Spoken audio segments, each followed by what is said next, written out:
اچھے اور برے دو قسم کے لوگ ہیں، اور جن کے ساتھ اٹھو گے بیٹھو گے ان کے اثرات تمہارے اوپر آئیں گے۔ اب اچھوں کے ساتھ بیٹھو گے تو اچھے ہو جاؤ گے، بروں کے ساتھ بیٹھو گے برے ہو جاؤ گے۔ جس ماحول میں بیٹھو اس ماحول کا اثر آنا شروع ہو جائے گا۔ جو اللہ والے ہیں وہ آخرت کی یاد، جو دنیا دار ہیں وہ ہر آن پیسے پاس پیسہ پیسہ، ایک کے بعد ایک کے بعد ایک سے ایک طریقہ اور منصوبہ۔ تجارت والا ہے وہ اپنے حساب سے بتائے۔ اللہ تعالیٰ نے یہ نہیں فرمایا کہ فلاں کے ساتھ بیٹھو، فلاں کے ساتھ اٹھو، فلاں کے ساتھ، یہ فرمایا اے ایمان والو اللہ سے ڈرو، اور جو صالح لوگ ہیں، نیک اور متقی اور پرہیزگار لوگ ہیں، ان کے ساتھ ہو جاؤ۔ کہ اصل انسان جب دنیا میں ہی مگن رہتا ہے تو اس سے آخرت کا جو تصور ہے وہ ماند پڑ جاتا، ہلکا پڑ جاتا ہے۔ اور حقیقت حال یہ ہے کہ ہمیں دنیا میں آخرت کے لیے بھیجا گیا ہے، نہ کہ دنیا میں دنیا کے لیے بھیجا گیا۔ لیکن کیونکہ وہ شے، وہ آخرت ہماری نگاہوں سے اوجھل ہے، اس کے مقامات، اس کی بلندی، اس کی عزت صرف سنی سنی ہے، دیکھی نہیں۔ کسی آنکھ نے وہ نعمتیں دیکھی نہیں، اگر دیکھ لیں ایک لمحے کے لیے وہاں کی ملنے والی نعمتیں، تو یوں سمجھ جاؤ کہ یہ دنیا ایسی ہو جائے جیسے کیچڑ اور دلدل، کہ کون چاہے گا دلدل میں پھنسنا، کون چاہے گا گندگی اور غلاظت میں لیٹنا۔ لیکن جب کسی کو خوشبو کا پتہ ہی نہ ہو، جب وہ بدبو ہی بدبو کا عادی ہو جائے، تو پھر اس کے دماغ میں بدبو ہی بس جاتی۔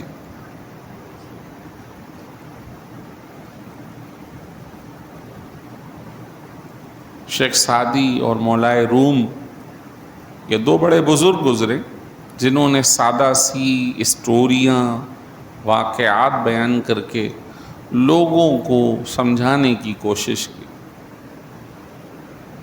اور ایک واقعہ بیان کیا کہ ایک شخص جو ہے وہ خاکروب تھا، یعنی کہ صفائی ستھرائی کرنے والا۔ اس کا کام ہی ہر آن گندگی کی صفائی، اور پرانے زمانے میں گٹر لائنیں تو ہوتی نہیں تھی، نالے ہوتے تھے، بند ہو گئے تو اس سے کچرا نکال دیا، پھر چل پڑے تو گندگی بہہ رہی۔ اس کا کام ہی یہی تھا۔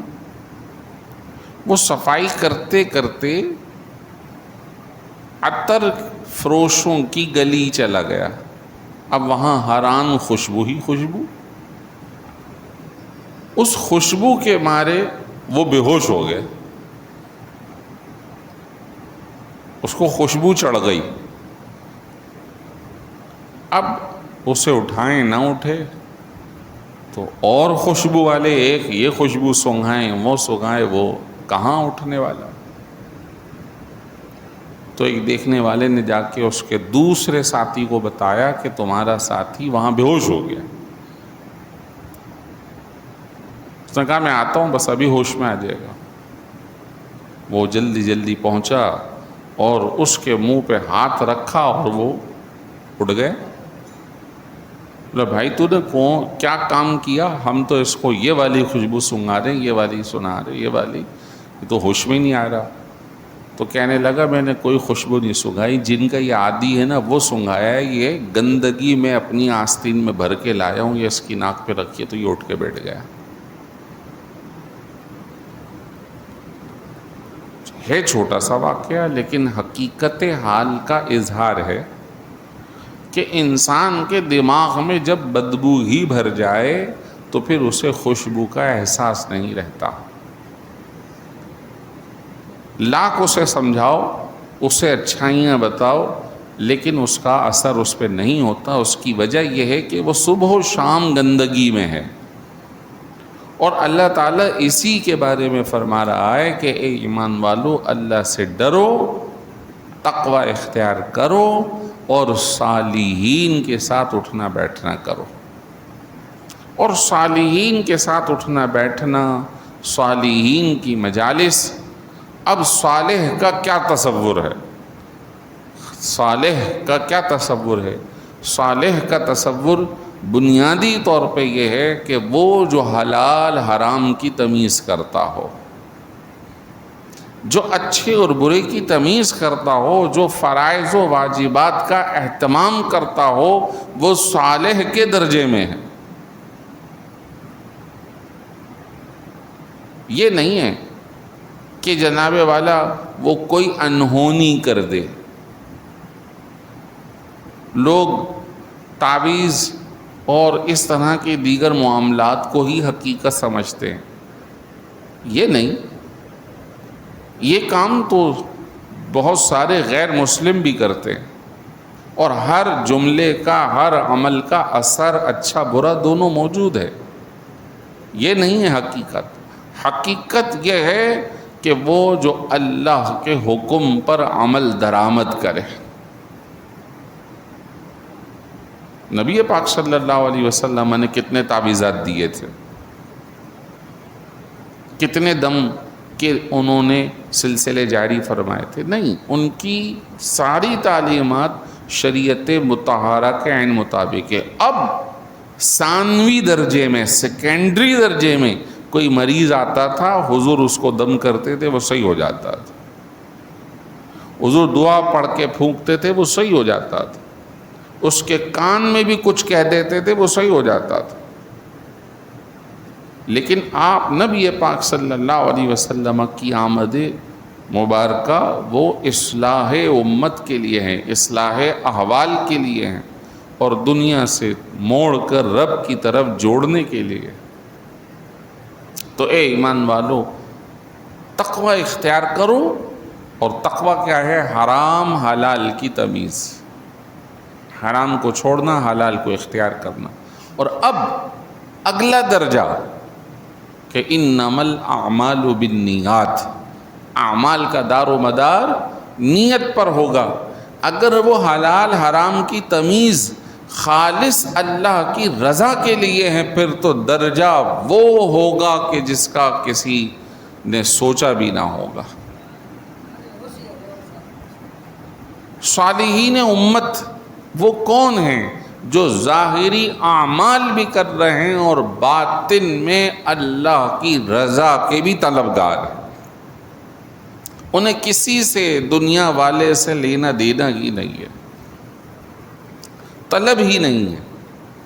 ہاں یہ حقیقت ہے کہ کئی اللہ والے جنہوں نے دنیا کو بالکل ہی ترک کر دیا، اور کچھ ایسے تھے جن کے پاس کمی نہیں تھی، لیکن اس مال کو وہ اللہ کے حکم کے مطابق اللہ کی مخلوق پر خرچ کیا کرتے تھے۔ سید غوث پاک رحمۃ اللہ تعالی علیہ کوئی بالکل مفلس کنگال نہیں تھے، بلکہ اللہ نے انہیں بہت عطا فرمایا تھا، اور جو کچھ آتا تھا اپنے اوپر، اہل خانہ پر، اور اس کے ساتھ ساتھ مخلوق خدا پہ خرچ کیا کرتے تھے۔ اور خود فرماتے ہیں کہ میں نے 2 اعمال ایسے دیکھے ہیں جس کی وجہ سے روحانی ترقی بہت جلد اور بہت تیز دیکھی ہے۔ اس میں ایک اخلاقیات، نمبر 2 اللہ کی مخلوق کو کھلانا، اپنا پرایا دیکھے بغیر۔ مومن اور غیر مومن دیکھے بغیر جو آیا اسے کھلایا، جو اللہ نے دیا ہے کھا۔ تو جو مخلوق خدا کی دعا ہے، اس کا کام کا بن جانا ہے، وہ اللہ کی بارگاہ میں بہت ہی مقبول عمل ہے۔ تو اے ایمان والو، تم تقوی اختیار کرو اور صالحین کے ساتھ ہو جاؤ۔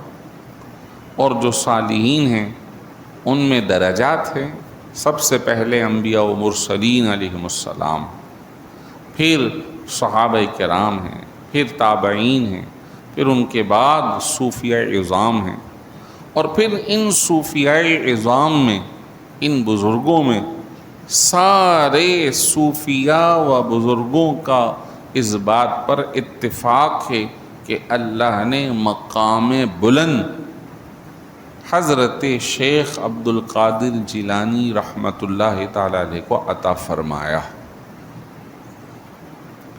اب بہت سارے لوگ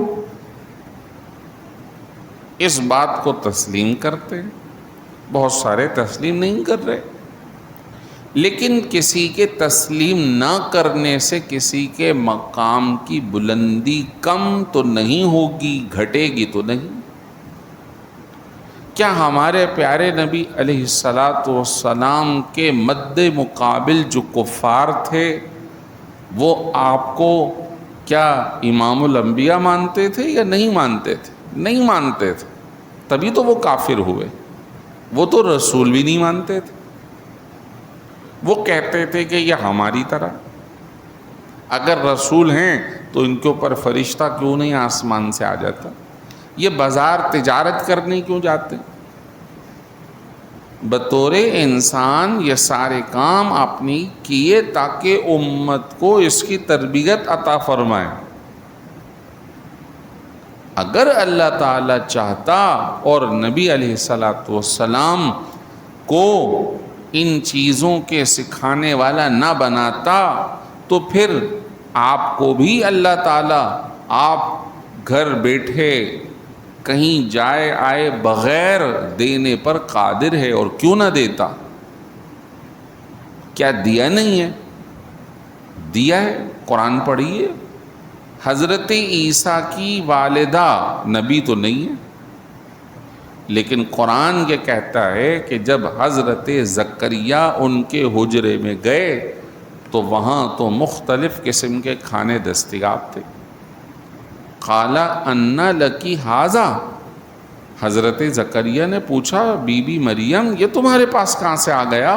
میں نگراں ہوں اس بیت المقدس کا، نہ کوئی آیا نہ کوئی گیا، یہ کھانا کہاں سے آیا؟ قالت ہوا من عند اللہ، انہوں نے عرض کی کہ یہ میرے رب کی طرف سے مجھے عطا کیا گیا۔ ان اللہ یرزق من یشاء بغیر حساب، اللہ جسے چاہے بلا حساب عطا فرما دے۔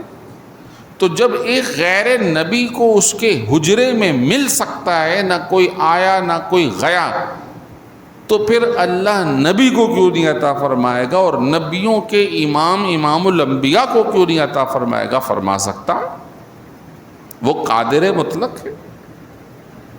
لیکن اس نے نبی علیہ السلام کو ہماری تربیت کے لیے بازار بھی جانے کا، کھانے پینے کا، شادی بیاہ کا اور یہ سارے معاملات کرنے کا حکم ارشاد فرمایا، احکام پہ حضور نے عمل کیا، اور اس کے ذریعے ہمیں پتہ چلا کہ ہمیں زندگی کیسے گزارنی۔ شادی کی تو اس کے کیا احکام ہیں، نماز پڑھی تو کیسے پڑھنی ہے، حج کیا تو کیسے کرنا ہے، عمرہ کیا تو کیسے کرنا ہے، بین الاقوامی سطح پہ معاہدات کرنے ہیں تو حضور نے وہ بھی کر کے دکھائے، جہاد کے میدان میں بطور لیڈر وہ بھی کر کے دکھایا، اور مصلی پہ امامت کر کے بھی دکھائی، اور پڑھا کر استادی بھی دکھائی، اور بیٹے ہو کے حضرت اپنی والدہ آمنہ کا ادب و احترام، حضرت جو ہے اپنی رضائی والدہ بی بی حلیمہ کا ادب و احترام کر کے بھی دکھایا، اپنے دادا کے ساتھ حسن سلوک، اپنے چچا کے ساتھ حسن سلوک، اپنی بیٹیوں کے ساتھ حسن سلوک، اپنے بیٹوں کے انتقال پر آنکھوں سے آنسوں کا بہانا، ساری کیفیتیں اور اس پوری زندگی کو ہمارے لیے اللہ تعالیٰ نے آئیڈیل فرمایا. تو اگر کوئی نہ مانے تو اس کے نہ ماننے سے کسی کا درجہ کم تو نہیں ہوگا. یہ تو وہ ہے جو اللہ تعالیٰ نے جسے چاہا عطا فرمایا، جسے چاہے عطا فرمائے.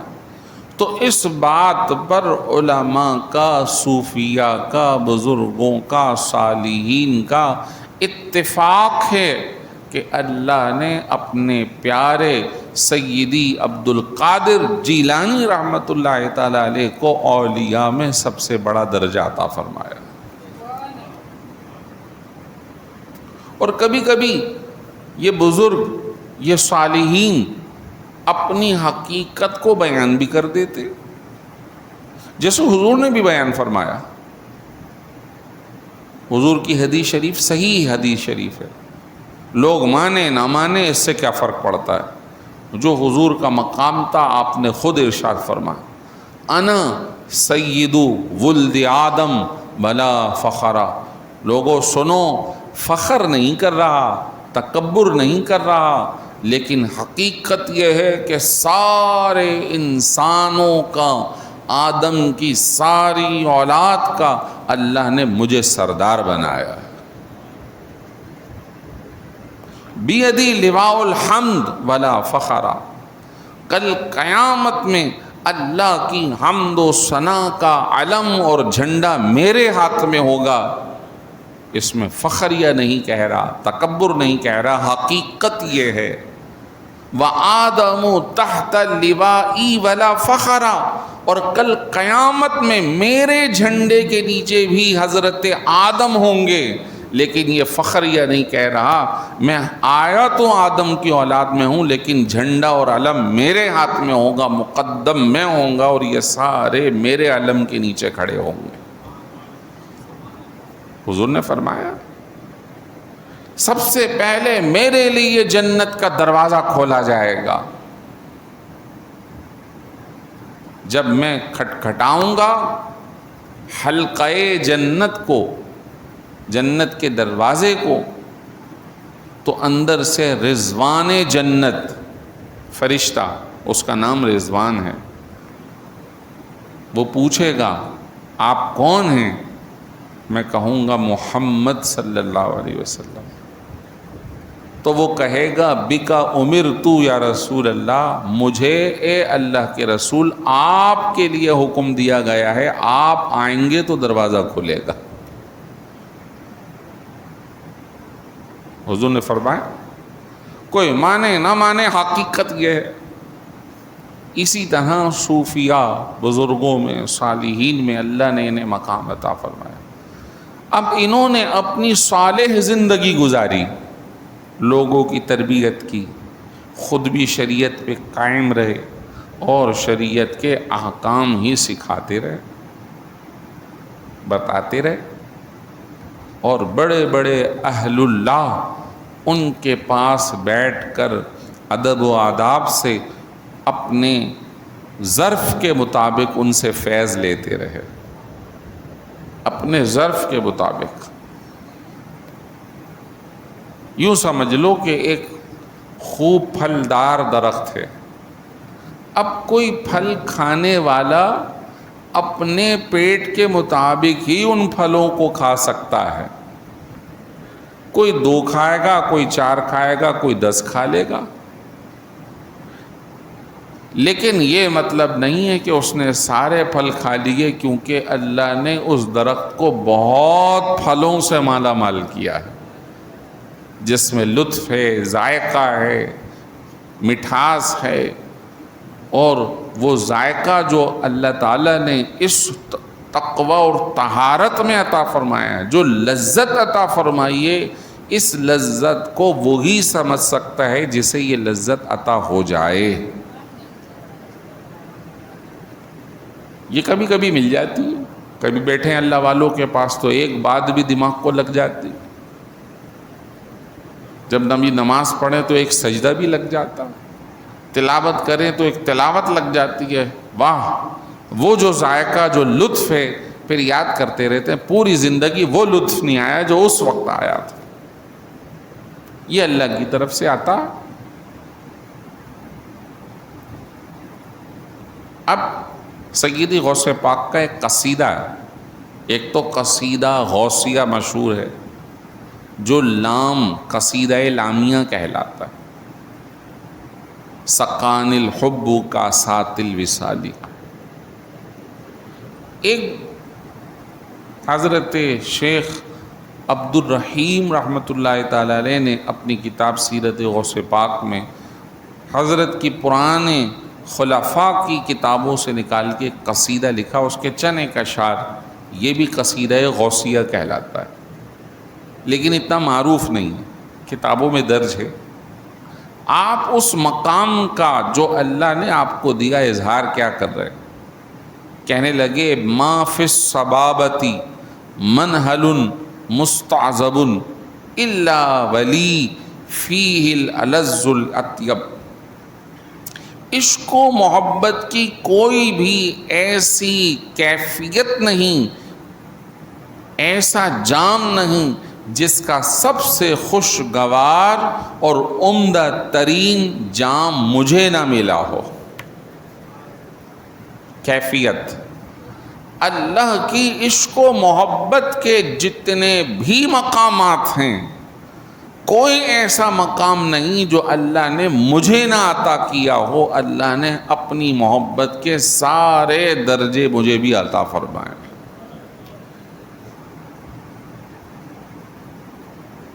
اور سب سے زیادہ درجہ اللہ نے اپنے پیارے حبیب کو عطا فرمایا. اور سیدی غوث پاک کا یہ قصیدہ غوثیہ کا شعر مبارک جس میں آپ نے فرمایا لِكُلِّ نَبِيٍّ لَهُ قَدَمٌ وَإِنِّي عَلَىٰ قَدَمِ النَّبِيِّ بَدْرِ الْكَمَالِ. ہر ولی کسی نبی کے نقش قدم پہ چل رہا ہے، لیکن میں جس کے نقش قدم پہ ہوں وہ سید الانبیاء ہیں صلی اللہ علیہ وسلم. وہ بدر الکمال ہیں، وہ 14ویں کا چاند ہیں، میں ان کے نقش قدم پہ ہوں. سبحان اللہ.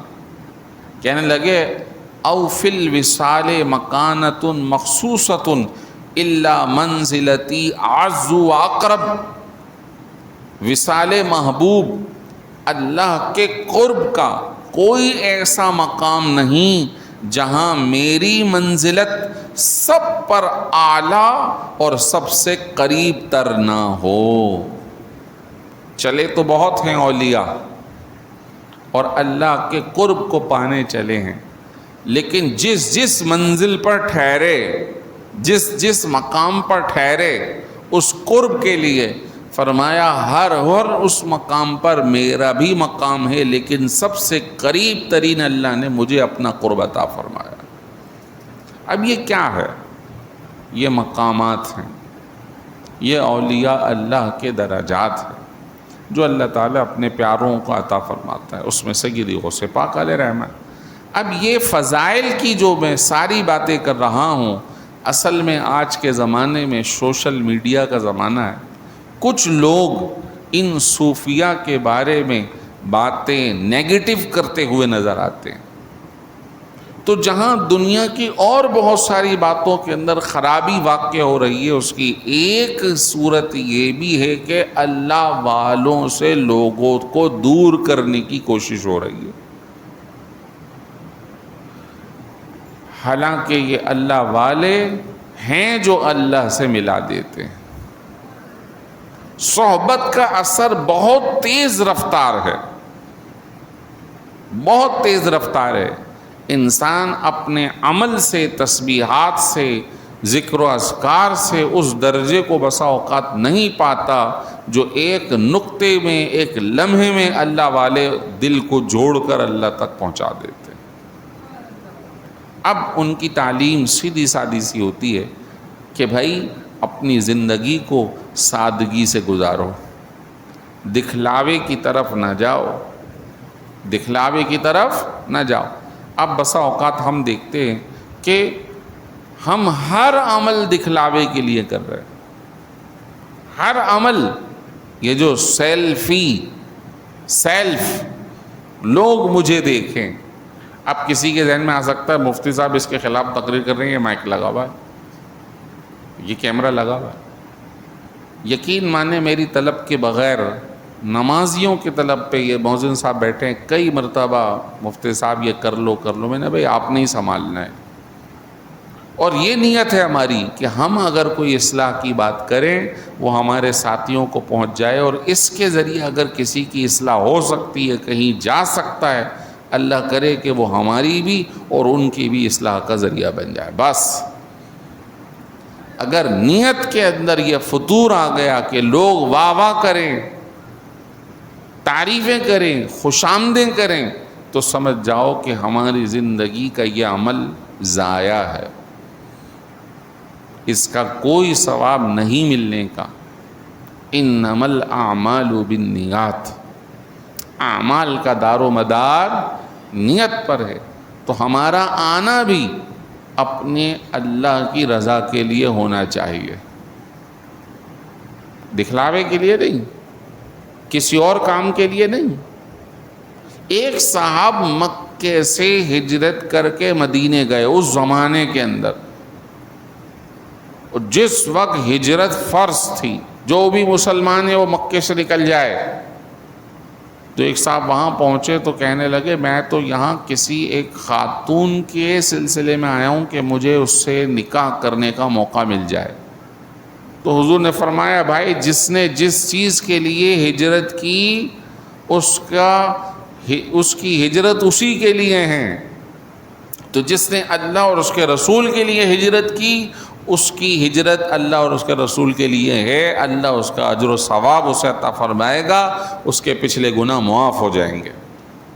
اور کسی نے دنیا کے لیے ہجرت کی کہ وہاں جاؤں تاکہ رشتہ داری قائم ہو جائے، تو سمجھو کہ اس کی نیت جو تھی اس کو وہی ملے گا، اللہ کے یہاں بخشش کا سامان اس کے لیے نہیں ہوگا۔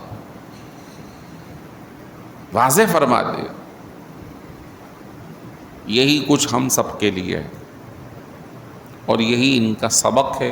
اللہ تعالی ہمیں اپنی زندگی کے ہر کام کو اپنی رضا کے لیے کرنے کی توفیق عطا فرمائے۔ وآخر دعوانا ان الحمد للہ رب العالمین۔